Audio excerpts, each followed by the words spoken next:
Hub family, welcome to another special edition of The Hub, all things for us with your boy Demond Reynolds. And listen, I'm so excited for this next episode. And let me tell you just a little bit of backstory of why I'm so excited.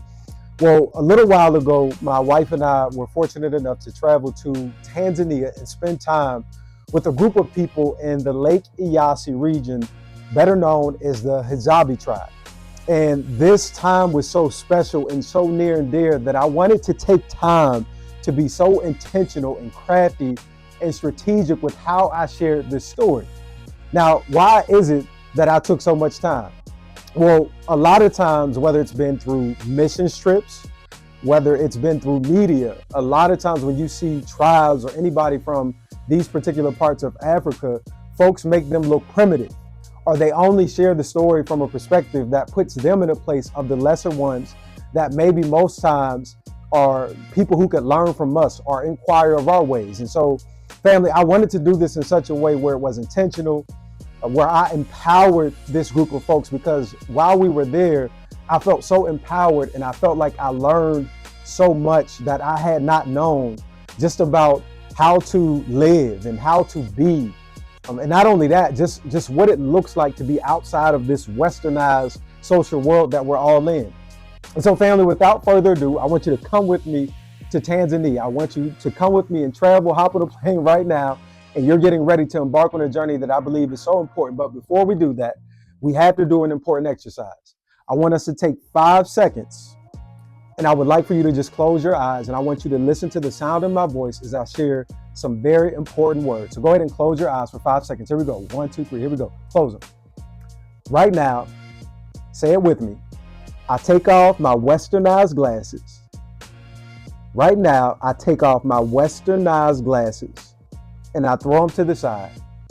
And I journey into a world with open hearts and with an open mind. That's all we ask. That's all I ask right now, family. Right now, take them off. All the things that we know socially, all the things that we know economically, everything that we know to be here on this western side of the world. I want you to leave that aside for the next however many minutes and take this journey with me to the Lake Eyasi region and spend time with people who are near and dear to my heart and who I now call family, the Hadzabe tribe. Check this out.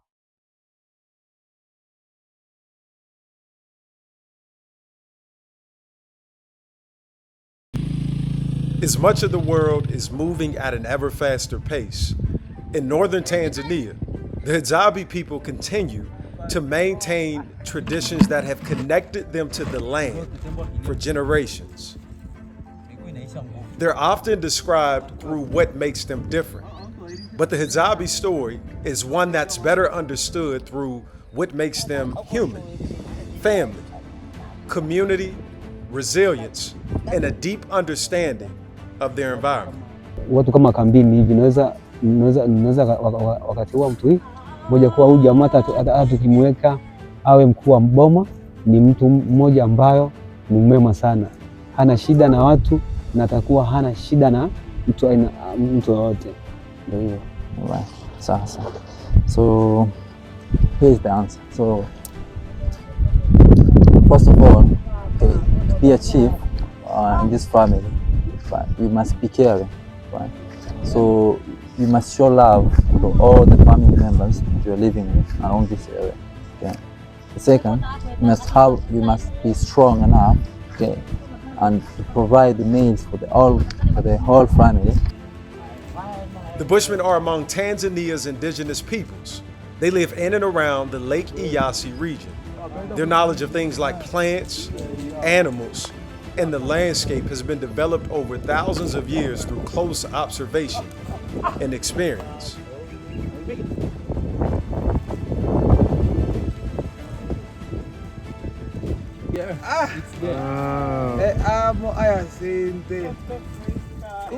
For the tribe, survival is not simply about finding food. Meaning you have to go hunting, okay? You have to be strong, pull the arrow on the bow, get whatever you can get in the bush, then bring for the family. Okay? The other thing is hunger. Hunger kills these people because they stay in dry, sometimes areas, dangerous place dangerous environment like here.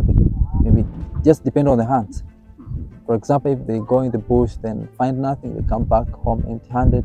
And if it dry season, no berries, no nothing, then they just have to look themselves eye to eye. Nothing to do.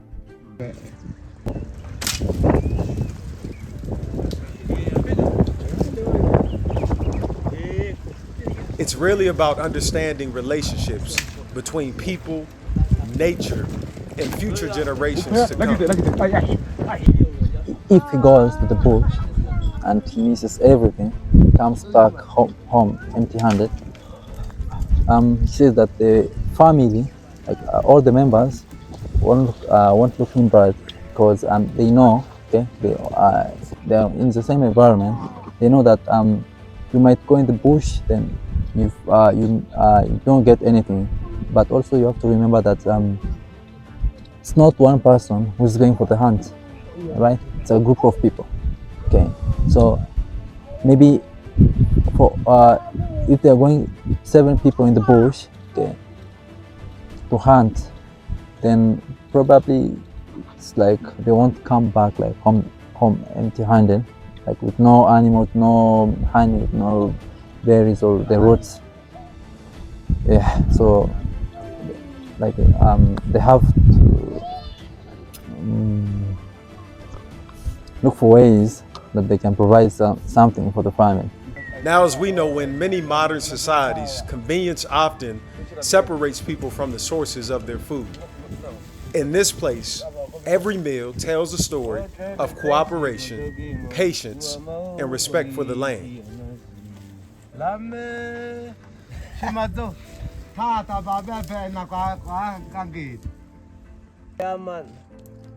She's cool. She's cool. Now, researchers from all around the world have studied this tribe to better understand nutrition, physical activity, and even social connection. But community members say that their culture is about more than just scientific interests. It's about identity. It's about belonging. And it's about preserving knowledge that cannot be replaced once it's lost.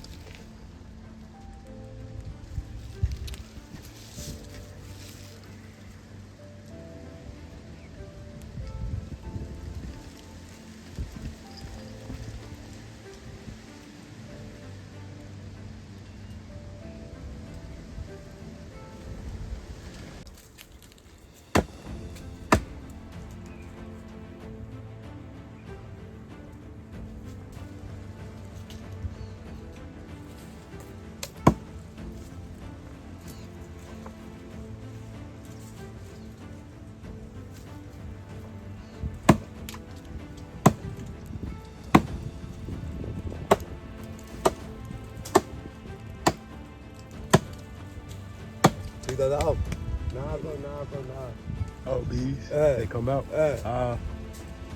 Now, y'all, I can't lie.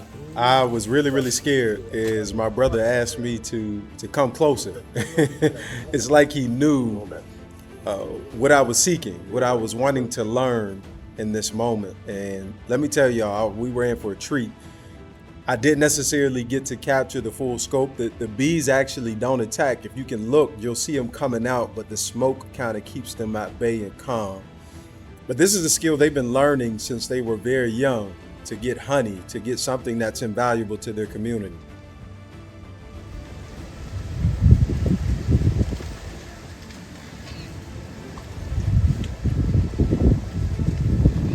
Like many indigenous communities around the world, the Hadzabe people face challenges, from changes in land use to pressures from modernization and even tourism. Where the other tribes are, there is a mix of several families and several tribes. Okay, a lot of tribes are living there, and they are trying to modernize. There are other people who are living there, right? So they decided to live here because they don't want to be modernized anyway.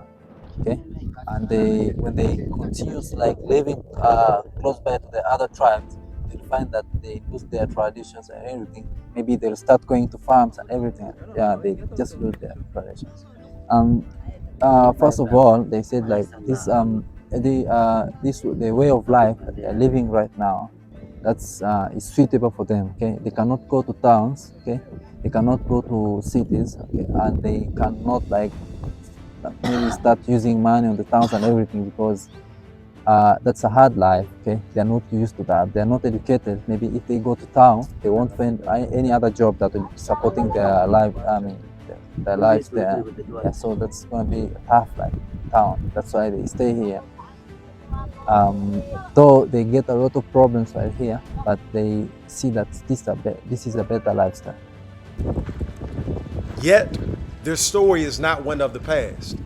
It's a story unfolding in the present. A story of a people making choices about how to maintain their own culture while navigating a rapidly changing world. Matamanio yangu mimi, matumaini yangu mimi kama mimi. Yani hapo mbele, yani tunasema na ukasema mimi nitaonaje yani watu watakaa vipi na familia atakaa vipi. Mimi kama mimi, matumaini yangu yani hapo mbele, kama mbele hivi natakiwa nione familia ambayo tulikuwa nayo sasa hivi, yani kama mimi nataka wangesoma wapate elimu, ila baadaye watusaidie sisi familia, kwa sababu sisi watusaidie familia na sisi wazazi, kwa sababu sisi wazazi hatutakaa milele yani hivyo, hapana, tutaisha. Hapo mimi bado kijana mdogo sana sasa hivi na nguvu, ila kadri ya miaka ambayo inaenda lazima nguvu itaisha. Ndio nikasema hivi, watoto wangu yani sio watoto wangu, familia kama familia ya hapo familia yetu yani ungepata kusoma. Sasa hatuna uwezo na mkisoma si yote mtaondoka hapo kutoka una kanga. Wewe lejea bana. Oh, right. Potezea si elezea. He says that his hope, okay,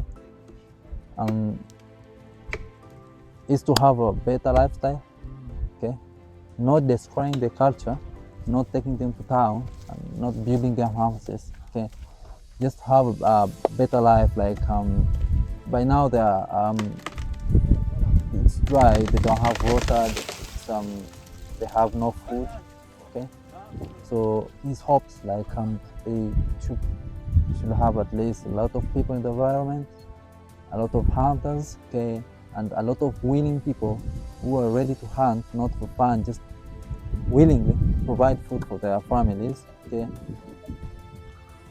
Yeah, that's way, yeah.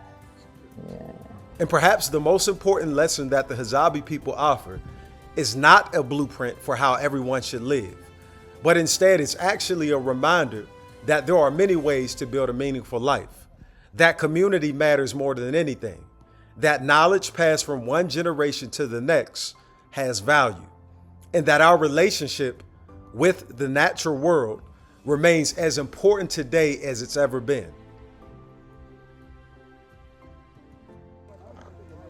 For the Bushmen, these lessons are a part of everyday life, and for the rest of us, they may be worth listening to.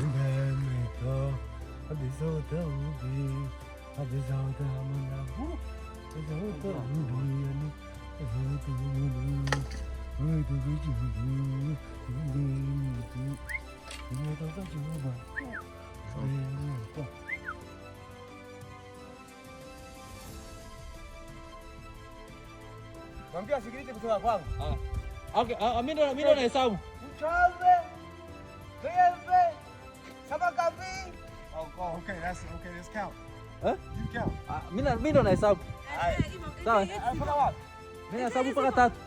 Mpaka sehemu gani hapo? Mpaka nyele nyumba pale.